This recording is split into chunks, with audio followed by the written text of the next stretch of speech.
മറ്റു ചില മാറ്റങ്ങൾ കൂടിയുണ്ട്. പക്ഷെ അങ്ങ് തലപ്പത്തതെന്ന് പറയാൻ കഴിയില്ല. സ്പർജൻ കുമാർ അദ്ദേഹം ഈ ഐ ജി ആണ്. അദ്ദേഹത്തെ ക്രൈംബ്രാഞ്ചിന്റെ ഐ ജി ആയിട്ട് മാറ്റി നിയമിച്ചിട്ടുണ്ട്. നിലവിൽ ഇന്റലിജൻസിന്റെ ഐ ജി ആയിരുന്നു, അദ്ദേഹത്തെ ക്രൈംബ്രാഞ്ചിന്റെ ഐ ജി ആയിട്ട് നിയമിച്ചിട്ടുണ്ട്. പി പ്രകാശ് ഉണ്ട്, അദ്ദേഹം ഐ ജി ആണ്.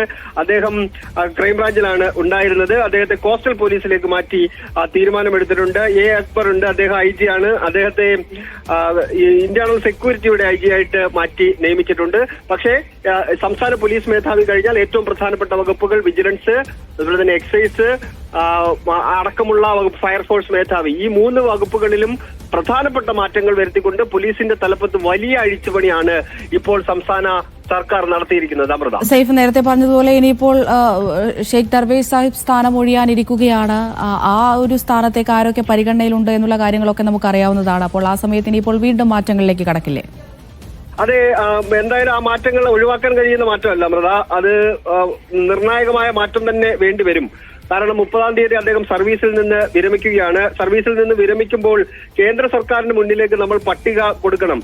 നിലവിൽ സീനിയറായിട്ടുള്ള 3 IAS IPS ഉദ്യോഗസ്ഥരാണ് ഉള്ളത്. DGP നിതിൻ അഗർവാൾ ഉണ്ട്, അദ്ദേഹം ഇപ്പോൾ IB സ്പെഷ്യൽ സെക്രട്ടറി ആയിട്ട് പ്രവർത്തിച്ച് വരികയാണ്. പിന്നീടുള്ളത് കേരള കേഡറിൽ നിന്നുള്ള രണ്ടാമനായ റവാഡ ചന്ദ്രശേഖരനാണ്. പിന്നീടുള്ളത് വിജിലൻസ് ഡയറക്ടറായ യോഗേഷ് ഗുപ്തയാണ്. ഈ 3 പേരുകളാണ് സംസ്ഥാന സർക്കാർ നൽകിയിരിക്കുന്നത്. ഇവർ 3 പേരോടും സംസ്ഥാന പോലീസ് മേധാവിയാകാൻ താല്പര്യമുണ്ടോ എന്ന് സംസ്ഥാന സർക്കാർ ചോദിച്ചിരുന്നു. അവർ 3 പേരും താല്പര്യം അറിയിക്കുകയും ചെയ്തു. അങ്ങനെ 3 പേരും താല്പര്യം അറിയിച്ച പശ്ചാത്തലത്തിൽ ഈ സീനിയോറിറ്റി പട്ടിക നമ്മൾ കേന്ദ്രത്തിലേക്ക് കൈമാറിയതിനു ശേഷം അതിൽ നിന്ന് ഒരാളെ കേന്ദ്രം അംഗീകരിക്കുന്നതിന്റെ അടിസ്ഥാനത്തിൽ അതിൽ നിന്ന് ഒരാളെ നിയമിക്കുകയും ചെയ്യും. എന്നാൽ ഈ 3 പേരിൽ നിന്ന് ഒരാളായിരിക്കും സംസ്ഥാന പോലീസ് മേധാവിയായി വരിക. നേരത്തെ സൂചിപ്പിച്ച പോലെ നിതിൻ അഗർവാൾ ഉണ്ട്, അതുപോലെ തന്നെ കേരള കണ്ട രണ്ടാമത്തെ സീനിയർ ഉദ്യോഗസ്ഥനായ റവാഡ ചന്ദ്രശേഖരനുണ്ട്, വിജിലൻസ് ഡയറക്ടറായ യോഗേഷ് ഗുപ്തയുണ്ട്.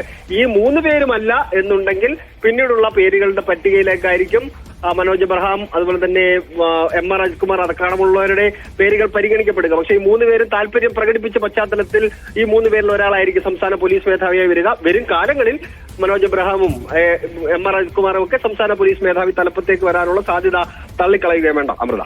ശരി, വൻ അഴിച്ചുപണിയാണ് കേരള പോലീസ് തലപ്പത്തുണ്ടായിരിക്കുന്നത്. ADGP MR അജിത് കുമാറിനെ എക്സൈസ് കമ്മീഷണറാക്കി മാറ്റിയിരിക്കുന്നു. DGP മനോജ് എബ്രഹാമിനെ വിജിലൻസ് ഡയറക്ടറായി നിയമിച്ചിട്ടുണ്ട്. നിലവിൽ വിജിലൻസ് ഡയറക്ടറായ യോഗേഷ് ഗുപ്തയെ ഫയർഫോഴ്സ് മേധാവിയാക്കി. വിവരങ്ങളാണ് സേഫ് സൈൻ ലാബ്ദീൻ തിരുവനന്തപുരത്ത് നിന്ന് നൽകിയത്.